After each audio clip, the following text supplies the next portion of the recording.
Guys നമ്മളത് അങ്ങനെ എറണാകുളത്താണ്. എറണാകുളത്ത് പോത്തീസിന്റെ ബാക്കിലായിട്ട് ബോംബെ സർക്കസിന്റെ സർക്കസ് വന്നിട്ടുണ്ടായിരുന്നു. അപ്പൊ നമ്മള് അവിടെ പോയതാണ്. ഇവിടെ പാർക്കിങ്ങിനൊക്കെ സൗകര്യം ഉണ്ട് കേട്ടോ. ടിക്കറ്റ് വന്നിട്ട് 500, 300, 150 നമ്മള് 150ന്റെ ടിക്കറ്റാണ് എടുത്തത്. അങ്ങനെ ടിക്കറ്റ് ഒക്കെ കൊടുത്ത് നമ്മള് അകത്തേക്ക് കയറി കേട്ടോ. അതേ സർക്കസ് തുടങ്ങി കേട്ടോ. ആദ്യത്തെ ഐറ്റം ഇതായിരുന്നു. പിന്നീട് അങ്ങോട്ട് പല ഐറ്റംസ് ഒക്കെ വന്നു തുടങ്ങി. പക്ഷെ എനിക്കതിനകത്ത് തോന്നിയൊരു കാര്യം എന്ന് പറഞ്ഞു കഴിഞ്ഞാൽ ഞാൻ ചെറുപ്പത്തില് സർക്കസ് കാണാൻ പോയിട്ടുണ്ട്. അന്ന് ആനിമൽസ് ഒക്കെ ഉണ്ടായിരുന്നു. ഇന്ന് അത് പറ്റില്ല, ലീഗലി അത് പറ്റത്തില്ല. പക്ഷെ അന്നത്തെ സെയിം തന്നെ ഒരു കളികളാണ് ഇപ്പോഴും അവർ കളിച്ചുകൊണ്ടിരിക്കുന്നത്.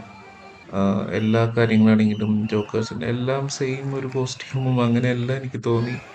അതേപോലെ സൗണ്ട് വളരെ കുറവായിരുന്നു കേട്ടോ. ഒരു സൈഡിൽ മാത്രം സ്പീക്കേഴ്സ് ഉണ്ടായിരുന്നുള്ളൂ. സൗണ്ട് കുറച്ചുകൂടിയും ഹൈ ആയിട്ടുണ്ടായിരുന്നെങ്കിൽ കുറച്ചൊരു എഫക്റ്റ് കിട്ടിയേനെ. പക്ഷെ എന്നാലും എല്ലാവർക്കും അങ്ങനെ ആസ്വദിക്കാൻ പറ്റുമോന്ന് വെച്ച് കഴിഞ്ഞാൽ പറ്റത്തില്ല. കാരണം ഇവർ ഒരുപാട് മാറ്റങ്ങൾ കൊണ്ടുവരണം. ഓരോ കാലം മാറുന്നതനുസരിച്ച് ഓരോ മാറ്റങ്ങൾ കൊണ്ടുവരണമല്ലോ.